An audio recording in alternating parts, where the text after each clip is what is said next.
Let me check my account. Did it drop? Oh yeah. What? I want my Sammy. I want Sammy. Hello, and welcome to Distance Learning. I want my Sammy.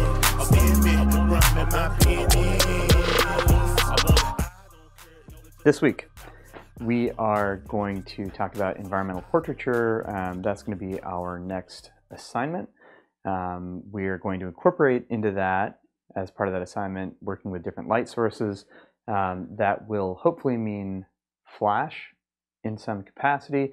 If you just have like a pop-up flash, then that seems maybe not a great idea. But we'll talk about it in class and see what you think. But environmental portraiture, I'm just going to run through the assignment itself. So here we go. You're going to make two portraits of one person in different contexts, right? So you're going to have these two pictures, and those two pictures are going to say something about the different sort of people, roles, whatever, that they embody, right? So it could be someone at work and at home. It could be someone, at work and at play. It could be someone in two different contexts, like school and leisure, like whatever it is.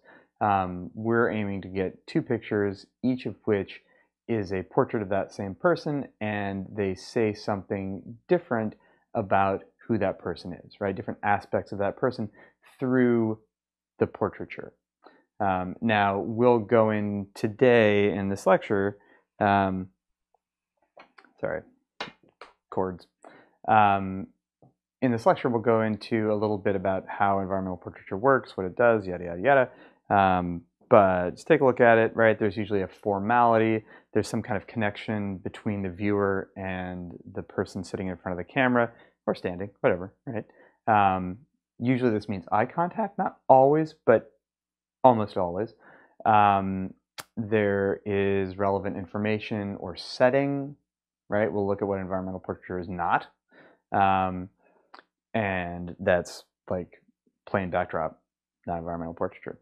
Composition includes the entire frame, right? So you're thinking about how the whole picture works, the edges of the picture, how the figure sits in that frame, what comes in, what goes out, all the objects in there, right? You can't just like walk into a space, plop somebody in the space and be like, okay, you're a plumber, boom, go, right? You need to go in and actually figure out, all right, well, what are these tools over here? Should they be there? Do they look dumb? No, take them out.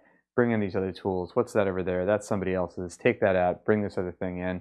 Make that lower. Raise this up. Whatever, right? Like you are in control of the pictures. You need to light it so that it is legible. And that's sort of a balance of natural and artificial lighting. And when I say natural and artificial, I'm basically saying like lighting that is there, naturally occurring lighting, right? And lighting that you bring in.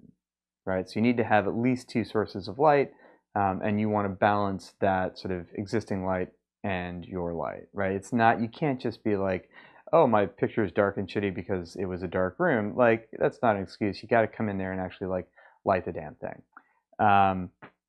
Rules: if you own a speed light, right, on camera flash, like not actually on the camera, but the kind that would sit in the hot shoe on the top of your camera, can be taken off the camera, you should use that. You can use more than one if you happen to have more than one. There are some links on the website to inexpensive speedlights that you can get. You need to have a model release, right? You're like, but it's my mom. I'm like, well, I don't care. The point is not whether or not you really have a model release because you're publishing this in Time Magazine. The point is teaching you how to use a model release and to get one. Yeah, more than one source of light in your shot. And by in your shot, right, I don't mean actually like physically like, oh, look, I put my speed light in the picture, right? I mean like more than one source of light having an impact on the picture. In the outtakes, make sure that you've shot it both with and without each of your artificial light sources, right? So you can do this after you've got the person, made that frame, they can leave, and then just take the picture where you turn on and off each of the light sources that you brought in to show me that, hey, yes, I do actually have more than one light. You can use gels to balance your light. You can get them in B&H, links on the website. Or you can just try to use multiple light sources that are the same color, right? You can get daylight bulbs versus warmer bulbs, right? Cool white, warm white, tungsten, whatever. You can look on the bulb. It has a little thing like saying what the color balance is. And so you can balance existing lights in your scene, even though you're adding a light. And we're going to make big-ish prints of these. So again, as ever, keep in mind that you need time to get those things ordered and a little bit of a budget. So next week we'll go into more of like lighting technique, lighting, you know, like how to like make some lighting out of what you've got, et cetera, et cetera. But, right, think about this now. Think about who you want to photograph. Think about where you want to photograph them. Think about how you're going to do it, what the lighting is, what lighting you need to bring, if there's stuff you need to order, all that good stuff. So for next week, you're going to bring in some sample environmental portraits, not yours, but ones that you've found out in the wild, and we will sort of throw those up on the wall and take a look at them. So note down there, right, different location doesn't mean that you are necessarily going to Sweden to make these pictures, although, I mean, I was going to say that would be fine, but actually not. So, right, different spaces can be within the same apartment, can be within the same house, right? You don't have to travel like 15 miles to get to a new and different location, right? You are welcome to invent fictional roles for your subjects, but they should appear convincing, right? I shouldn't think that they're fictional. I should assume that, yes, this person really is a surgeon that just came home from work, whatever.